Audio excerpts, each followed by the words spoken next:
Tarot is not about predicting the future, and I know that that's the entire brand of the divination tool, and it's what TikTok influencers and your aunt on Facebook and at least 3 fantasy novels told you, but historically, tarot has always been about something much more. It's about pattern recognition, power, and confronting truth, which is exactly why I built an entire magic system around it in my new series, Court of Snakes. And once you understand what tarot actually is, the way it works in fantasy and also in real life becomes way more interesting.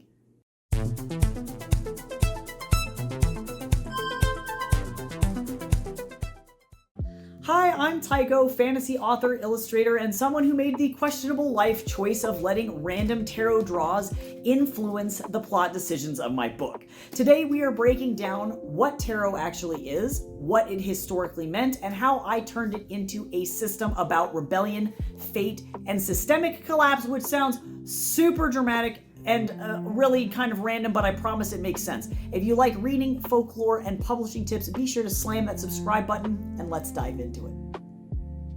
Tarot didn't even start as a divination tool to begin with. It used to be a card game in the 15th century in Italy. Just a game. The first tarot decks, like the Visconti Sforza deck, were used for trick-taking games, not for fortune-telling. And it wasn't until the 18th century that occultists like Jean-Baptiste Alliette started assigning mystical meanings to each of the cards.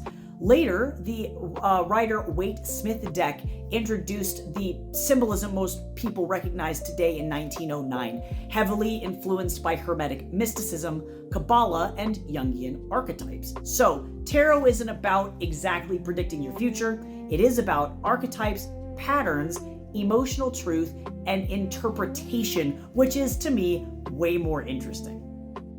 Each tarot card represents a concept and not the outcome. So, for example, if you draw the Tower, it doesn't mean your house is going to explode.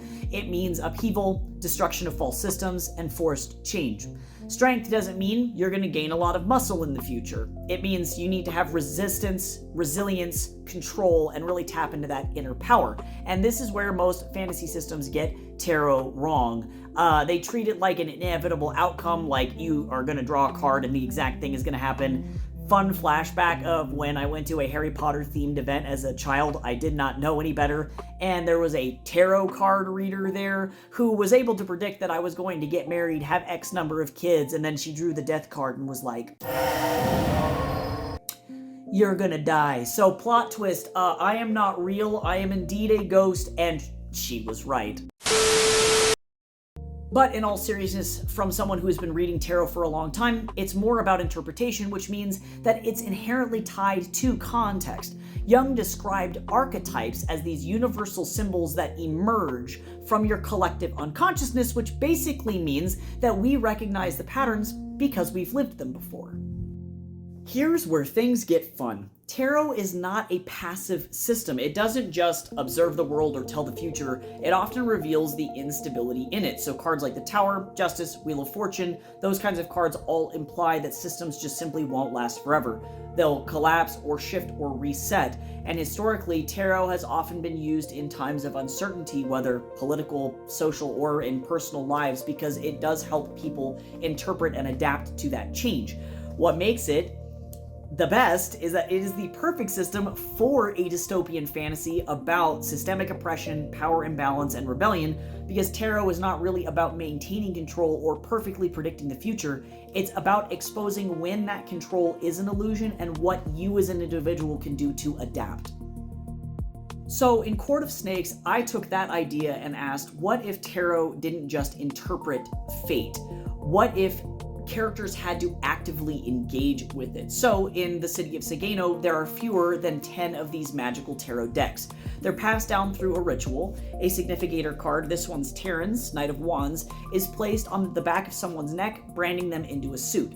From there, the cards don't get chosen, like you can't physically draw a specific one. They choose you, and when a card is drawn, it is activated by placing the card onto the back of the user's hand, and from there the effect takes place. So in Parissa's case, when she draws the Tower, it doesn't just blow up a building, an important government building, right? It also has deeper symbolism than that, and it, and in the act of, I guess, blowing the building up, destroys the infrastructure of the systems that these characters are trying to break, if that makes sense, right? And I also functioned off of a system of like no take backsies is what I would describe it as, where if a character uses a card in the book while writing, I actively drew the card. In this case, it's death. Death does appear in the first book as a pretty consequential card. It's really important. So, no take backsies. I would place it then on the back of, in this case, Taryn's hand, and it may or may not have some pretty negative consequences for another character, you know? So I tried to be as flexible as I possibly could and make sure that while abiding by the rules of my own tarot system, if something happened, it happened, and I just kind of had to deal with the consequences. And rolling with fate is the core philosophy of the series. The king, a mentor who represents the King of Swords, believes that fate and truth and justice will always reveal corruption. But there is a catch to this. Fate doesn't have to act alone, and people have to be the catalyst for that fate. They have to rebel and act and resist complacency, otherwise the system will just continue to perpetuate. So the core message of this book series is no matter how deep corruption runs, systems will only reset when people are willing to break them. So, if you're into tarot-based magic systems, political fantasy, rebellion stories, and characters forced to choose between stability and truth, Court of Snakes might be for you. The Backer Kit campaign launches May 30th, and right now I'm trying to hit 50 followers before launch. I'm at about 40, so I just need like 10 more people, which is super achievable. You should go sign up if you want to follow the campaign and get notified when it launches. The link to that is in the description, or if you're on other social media, in my bio. I think that you'll really like this book. I hand illustrated everything here. All of it is made by humans, no AI, and all of it is just like, I don't know, it's 10 years in the making. This was a lot of work on my end, and I would love for you to be a part of it. Tarot isn't about predicting the future. It's about recognizing when something is about to change and deciding whether you're going to stick with the status quo, keep your head down, and ignore it, or if you're going to fight for a future where you matter. I hope you really enjoy Court of Snakes. If you like this kind of video and you want to get more folklore deep dives, publishing tips, or otherwise writing shenanigans, be sure to hit the subscribe button. And if there are any folklore topics you'd like me to cover, let me know in the comments. I'd be glad to do a deep dive on it, how it affects books, history behind it, all of that good stuff. Thanks for sticking around, and I'll see you in the next video.